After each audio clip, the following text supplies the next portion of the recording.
ज्योतिष प्रणाम। प्रिय दर्शकों, मुझे प्रसन्नता होती है जब आप मेरी वीडियोस देखते हैं। कमेंट्स कम देते हैं, टिप्पणी कम करते हैं, कोई बात नहीं, लेकिन जो देते हैं वो सही देते हैं। देखते बहुत लोग हैं, लेकिन लाइक कम करते हैं। और ये भी अच्छी बात है, कम से कम आप प्रत्यक्ष नहीं परोक्ष सही। कई बार ये होता है कि जब श्रृंगार करके कोई जाता है तो आईने की नज़र लग जाती है और ये आईना दरक जाता है देख करके, ऐसा भी होता है। राहु जब बदलेंगे 18 मई को, तो उसी समय केतु सेम उसी टाइम पे, उसी सेकंड पे बदल जाएंगे, वे सिंह राशि में जाएंगे। अब क्या है, एक वायु तत्व की राशि में है और एक अग्नि तत्व की राशि में है, तो यहाँ पे अग्नि भड़कने के चांसेस हो जाते हैं। आप सिंह राशि को लगन मानिए और अपनी राशियों को घुमा लीजिए वहां से कि आपकी राशियां कहाँ आती हैं। जब हम सिंह राशि में की बात करेंगे, सिंह लगन की बात करें, जिसमें केतु का पदार्पण हुआ है, तो केतु उत्तरा फाल्गुनी के तीसरे चरण में और पहले चरण में प्रवेश कर गए, जो कि सिंह राशि का है, क्योंकि एक राशि में 9 चरण होते हैं। मघा के 4 हो गए, पूर्वा फाल्गुनी के 4, उत्तरा फाल्गुनी का 1 चरण, तो उत्तरा फाल्गुनी के पहले चरण में आ गए और 2, 3, 4 वो कन्या राशि में आते हैं। अब कृत्तिका के पहले चरण के स्वामी बृहस्पति होते हैं और बृहस्पति के नवांश में केतु आए हैं, जो अग्नि तत्व की राशि है, और सूर्य क्या मित्र है बृहस्पति, और सूर्य का नक्षत्र है उत्तरा फाल्गुन। अपने नक्षत्र में सबसे बाद में पहुंचेंगे ये मघा में, जो कि पितरों का नक्षत्र है। अब मघा को, यानी कि हम सिंह लगन को मघा, पूर्व फाल्गुनी और उत्तरा फाल्गुनी का प्रथम चरण से हम लगन मानते हैं, तो इस लगन में जब केतु गोचर करते हैं, तो आप देखिए कि यहाँ से जो मेष राशि है वह नवम भाव में जाती है। अर्थात मेष राशि के लिए केतु बहुत अच्छे हैं, क्योंकि ये केतु एक धर्मात्मा है, मोक्ष का ग्रह है। किसी भी कष्ट से, अरिष्ट से, बाधा से, रोग से, ऋण से, शत्रु से मुक्ति देते हैं। मुक्ति और मोक्ष में अंतर है, थोड़ा-सा ये समझ लीजिएगा बाद में।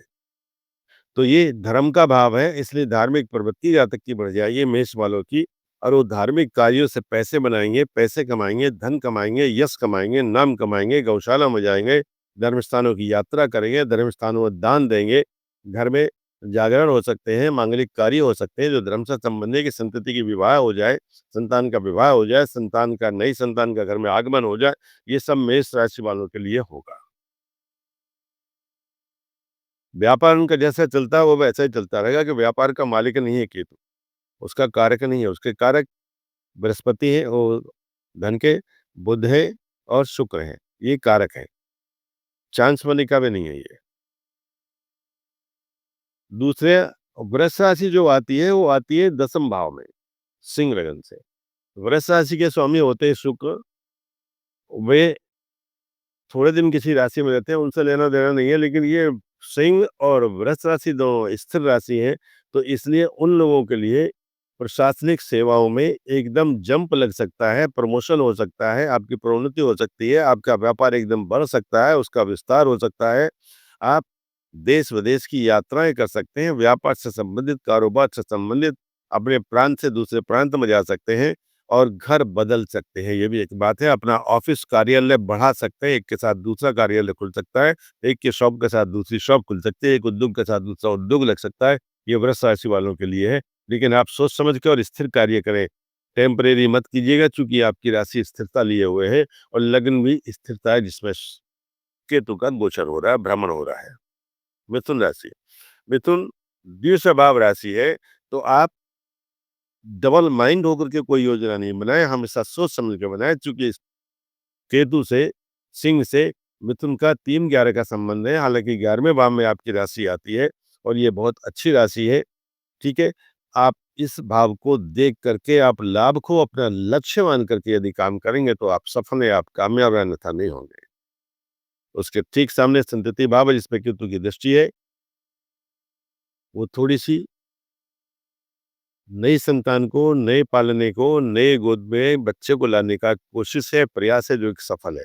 यहाँ ये अवश्य हो सकता है कि आप आईवीएफ के थ्रू भी बच्चा ले सकते हैं, आ सकता है, क्योंकि ये संभावना रहती है जब केतु ऐसी स्थिति में होते हैं, तो वहाँ चाकू-छुरी का संबंध हो जाता है, ऑपरेशन के द्वारा भी बच्चे हो सकते हैं, डिलीवरी उसके द्वारा होगी, नॉर्मल नहीं होगी।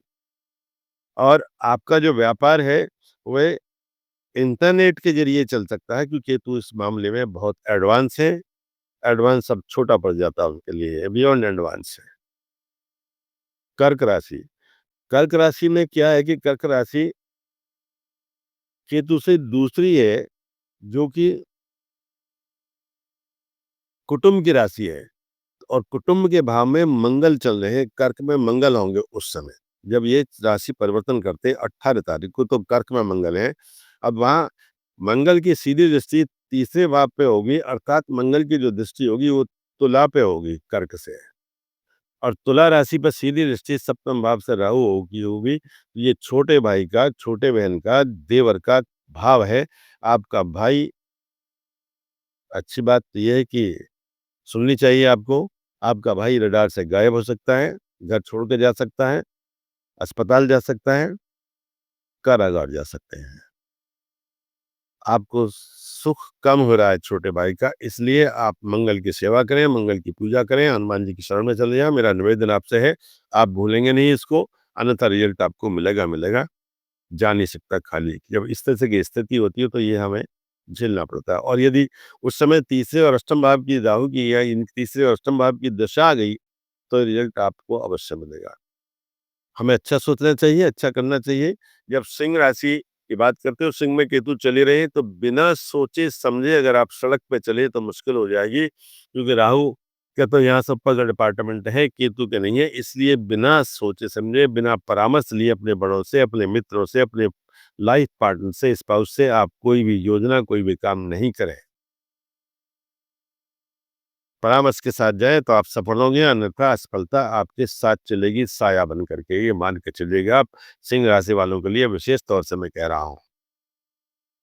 कन्या राशि, कन्या राशि चूँकि केतु के लिए 12वीं राशि है, और 12वीं राशि के लिए रिज़ल्ट ये होता है कि उसके जितने भी अरिष्ट थे, जितने भी उसके दुख-दर्द थे, वे सब समाप्त हो जाएँगे, सब चले जाएँगे, खत्म हो जाएँगे।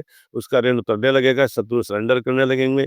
अगर कारोबार में को लेकर के या टैक्सेस को लेकर के कहीं, क्योंकि टैक्सी को लेके इसलिए कह रहा हूँ, क्योंकि मीन राशि संबंध सीधा बृहस्पति का उस समय हो जाएगा।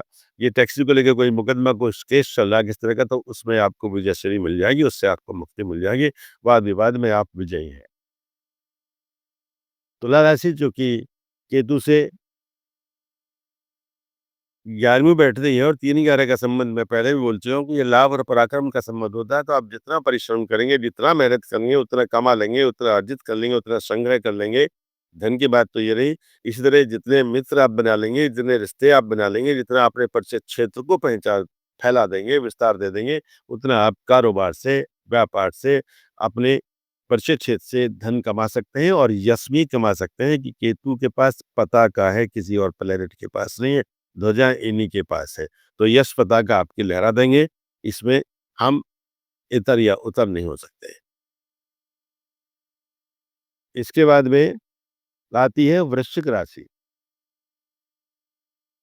वृश्चिक का सिंह राशि से सीधा केंद्र संबंध है, और केंद्र संबंध में सिंह की मित्र है वृश्चिक।